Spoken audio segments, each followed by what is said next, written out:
it is Bebe. Welcome back to my channel. So today we are finally gonna sit down and talk about Ember Shores. I have been getting, sorry about the lighting by the way, my ring light is not functioning and the sun went down, so sorry. I have been getting so many questions about Ember Shores and I'm really excited to just sit down and give a recap and review today. I'm gonna follow the outline of my usual ones, but I added in some different categories because obviously Ember Shores is not your typical festival. This is a destination festival. Logistically, it's very different. So we're gonna be covering all grounds, talking about everything like traveling, check-in process, the actual festival, the resort, like literally everything. I'm gonna try not to make this super long because there's a lot to talk about with Ember Shores. So just to give the basic overview, this is a 3-day all-inclusive festival in Cancun, Mexico, curated by Illenium. So yeah, you're pretty much fully immersed in the experience for 3 days. You don't have to spend money on anything while there because you pay for it in advance, which is really nice, and I'll talk about that more. And it's a festival at a beautiful resort. I bought tickets to this right when they went on sale. It sold out pretty much immediately. I think it sold out in like 10 minutes, and then as it got closer to the day, like some people their rooms, because they defaulted payment, rooms opened back up. So in case you're curious for next year, I suggest if you want to go, jumping on the first on sale, but just know that closer to the day people don't fulfill their payment plans, so those rooms are reopened for other people to buy, if that makes sense. Let's just jump right into it. The first thing we're going to talk about is price, and this kind of depended on what kind of room you were staying in and which resort you were staying at. So the actual festival itself is at the Paradisus in Cancun. And most people do stay within the Paradisus like we did, but there's also the Marriott, which is right next door, and you can stay there as well. I think their rooms were like slightly cheaper, but the price difference really wasn't that much. So for us personally, we didn't think it was worth saving the, I don't even know how much it was per person, but to us it really wasn't worth saving the money to not be in the same building that the festival is. So we did the Paradisus. We picked the cheapest option room, so this was a 4-person room facing the lagoon, so you could pick between beach facing or lagoon facing. So we just did the inward facing one because we didn't think much of it, and it was about $980 per person, so it's about $1,000 per person. So this isn't exactly a budget festival, but when you think about what's included, it kind of adds up to a normal festival weekend. I don't know, we'll break it down a little bit later on, but I honestly think the experience was well worth the money because that $1,000 covers literally everything except your flight, your shuttles to and from the airport, your food, your drink, your ticket to the festival. They have all these activities that are included, like tequila tasting, beach volleyball, like beach sports.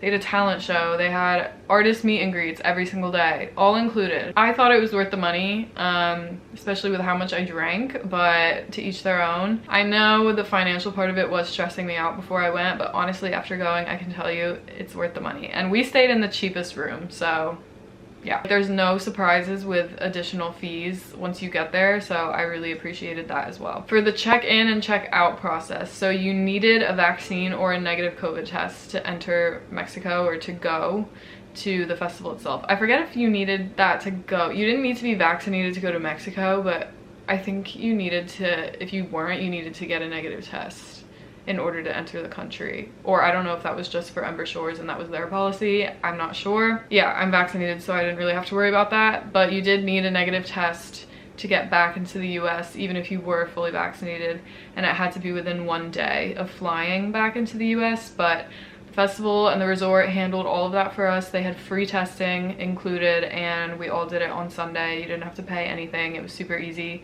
So we all did that on the 3rd day. So once you get through customs after landing, there is a shuttle service to the resort from the airport, which I was like, logistically, like I was like, how is this gonna work? Like, how are we gonna find the buses? But they were super organized. It was a very smooth process. Basically, once you exit the terminal, there's like a designated bus spot that is just for Ember Shores, and they have people with like signs, like you know how like when drivers pick people up at the airport and that has the name on the sign, they have those, but it just says Ember Shores. So it wasn't hard at all. It was like right outside the terminal. They were actual coach buses, which was really nice. Like there was bathrooms and air conditioning on the bus, and it was probably like a 20 to 30 minute ride from the airport to the resort, I want to say. I was impressed with how organized that all was, and I arrived Friday. Me and my friend Ronald arrived on Friday, And so we got there before the room check-in time. The room check-in time was 3 p.m. Once we got to the resort, they took all of our luggage off of the shuttle and loaded it into the resort while we went and checked in. So they even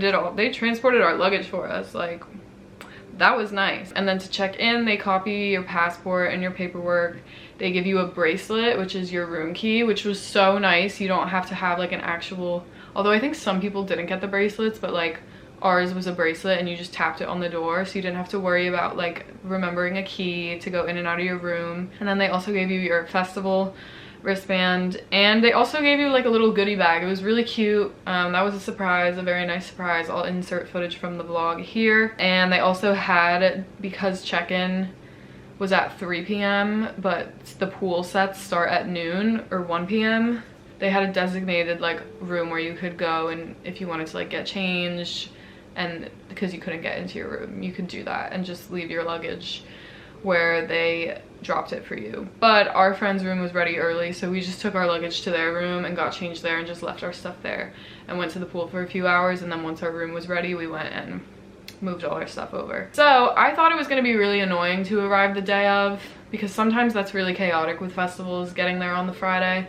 But this honestly like was way smoother of a process than I thought it was going to be, so I was really happy. And honestly, getting there Friday was not a hassle at all, so no complaints. Now we're going to talk about the resort. So the resort, like I said, is the Paradisus. That's where I stayed. I did not stay at the Marriott, and I thought the resort was very nice. I think it technically is a 5-star resort, so we're balling out for Nick Miller, you know what I'm saying? The rooms were super nice and clean. Housekeeping cleans them every day. Your mini fridge is restocked every day, which is super nice. The hotel itself is low-key kind of confusing as fuck because it's organized, like your rooms are numbered not by floor. They start with what like pyramid you're in. I don't know, if you see pictures of the resort, it's like all pyramids. Like everything like kind of looks the same once you break off from like the middle atrium. I don't know, maybe it was just me, I don't know. Anyone else who went to Ember Shores, were any of you confused? Because I got lost. Little drunk me got lost more than once. The beach view rooms are low-key the nicest because they face the beach and the pool, so you can hear the music and like watch the sets kind of from your room. So if you ever have to like run back to your room or you want to take a quick break or something, like you could still see and hear the music.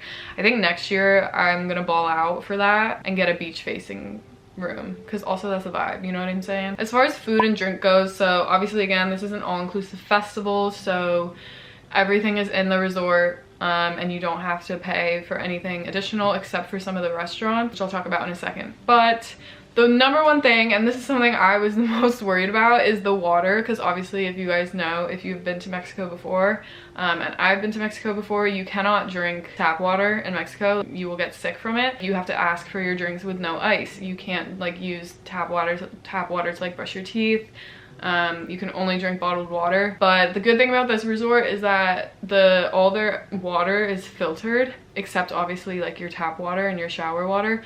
But at the restaurants, like all the water that they give you is all filtered. The ice, filtered water to make the ice cubes, so you don't have to worry about getting ill during the weekend. So that's super nice. And they also have water bottles at every bar, and they restock your mini fridge with water bottles every day. If you're worried about the water, because I know that was a concern for many in my group, you're fine. The main food area, like the main food room, is buffet style, so you kind of just help yourself, but a server does bring you drinks, which is super nice. So in the morning, you know, we had those mimosas flowing, okay? The best part of the buffet was breakfast. Lunch and dinner was like okay. The thing about the food at Ember Shores is like it wasn't like wowza, but it could have been worse. Do you know what I mean? Like, I mean, obviously it's harder for me because I'm vegan, so I struggle everywhere I go. Normally when I travel, I just have to throw veganism out the window and just be vegetarian. And it was like okay, there wasn't a million. It was very meat heavy, I have to say, which was kind of sucky for me, but I was able to work around not eating meat, so that's the most important part for me. They also keep the buffet open after the last set ends, so it's like late night food,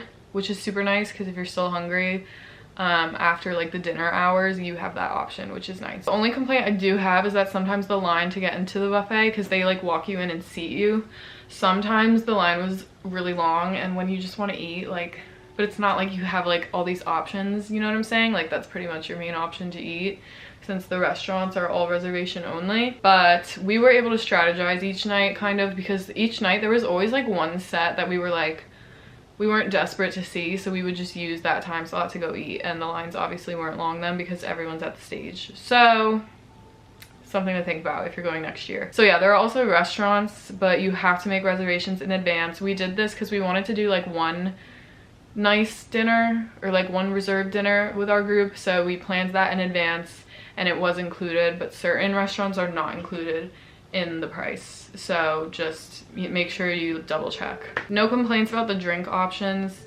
The only logistic complaint is that at night only the beach bars are open, so the lines get really long at the beach bars to get a drink, but during the day there's a ton of pool bars and just servers walking around handing out drinks, asking you what you want to drink, bringing it back to you. Like, it's a beautiful thing.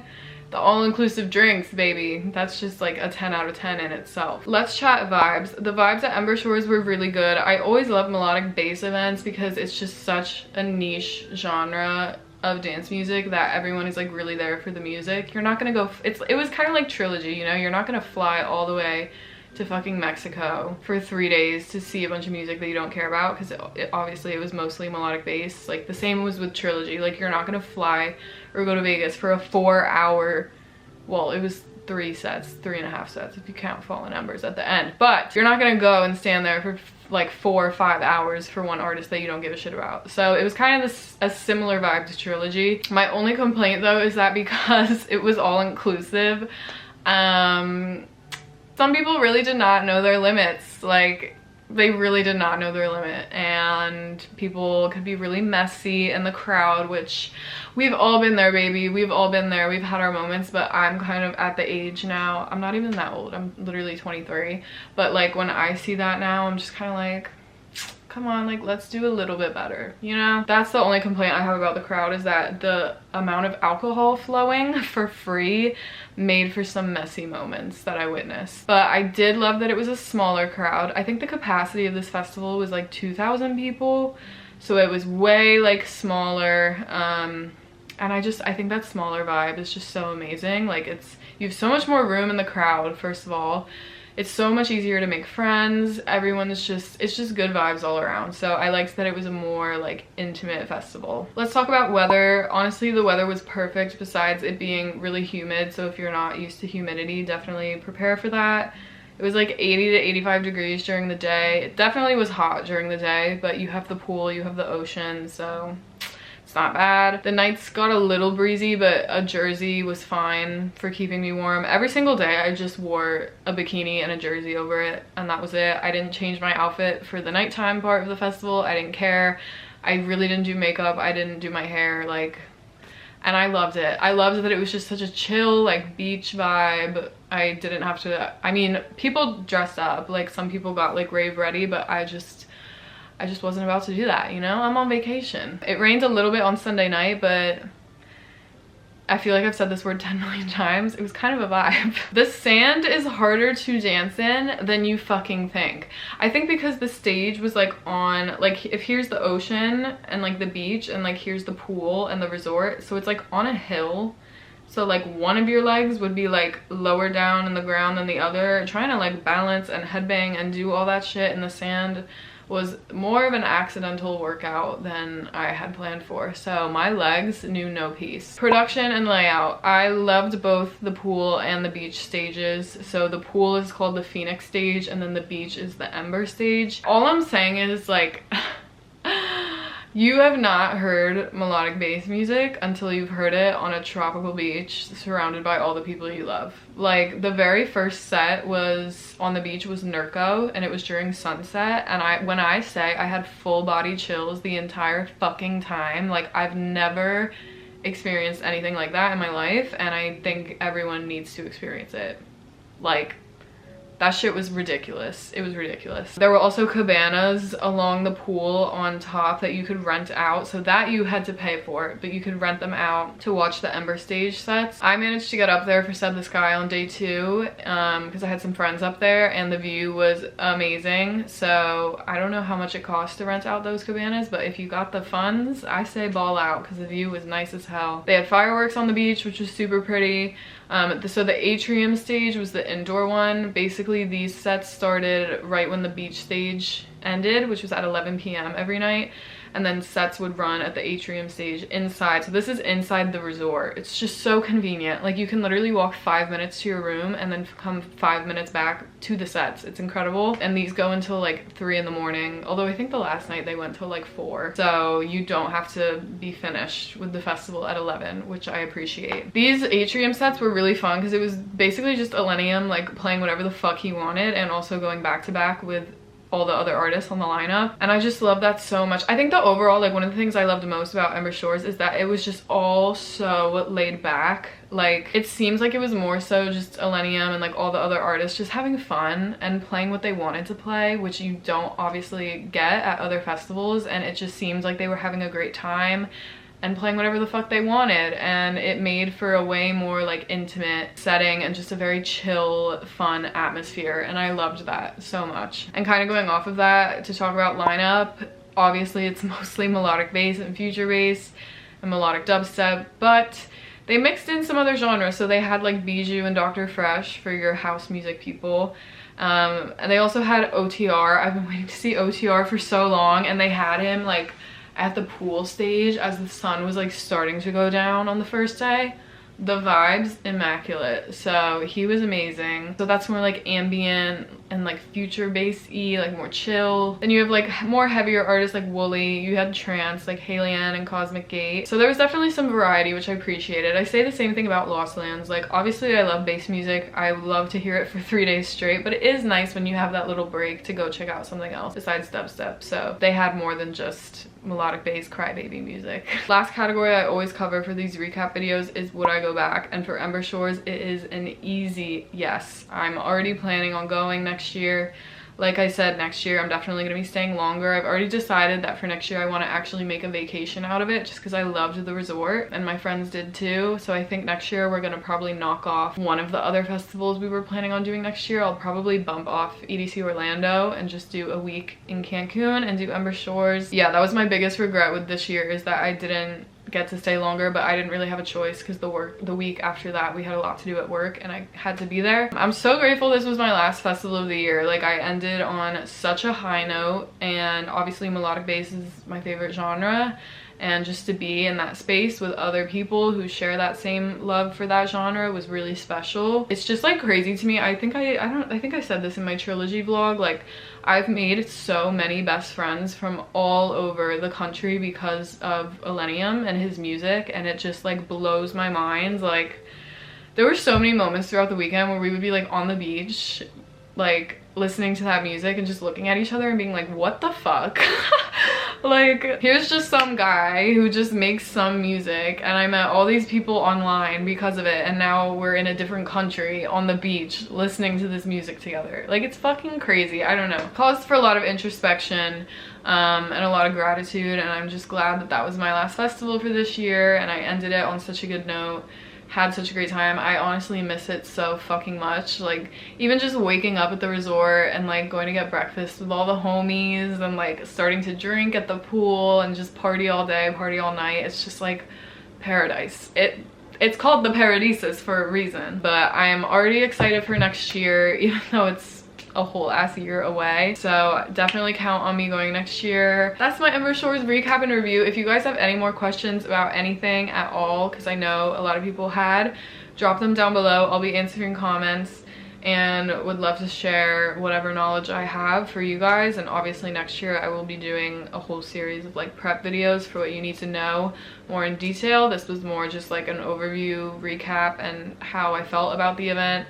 I definitely loved it, and I'm super grateful to the whole team that put it together, like illenium, Disco Donnie, Festication, like all of them. They really did an amazing job. First year festivals I feel like are tricky and things can go wrong, but I was so, and my friend said the same thing, we were just so impressed with how well planned out it was. Like there was no stress, there was no hiccups, like nothing. Which is hard for a festival. It really is, but there really was no hiccups at all. So I'm very grateful and I had the best time. So I'm done. with festivals until the spring, which is crazy. I'm currently filming this like end of December, so my next event is going to be Slander at Echostage on New Year's Eve if you guys are going. And then as far as the new year goes, I'm just doing local shows until March, and then my first festival back in 2022 will be Ultra. Thank you guys so much for watching. Definitely subscribe if you aren't already to keep up with everything dance music related, and I will see you guys in my next video. Peace.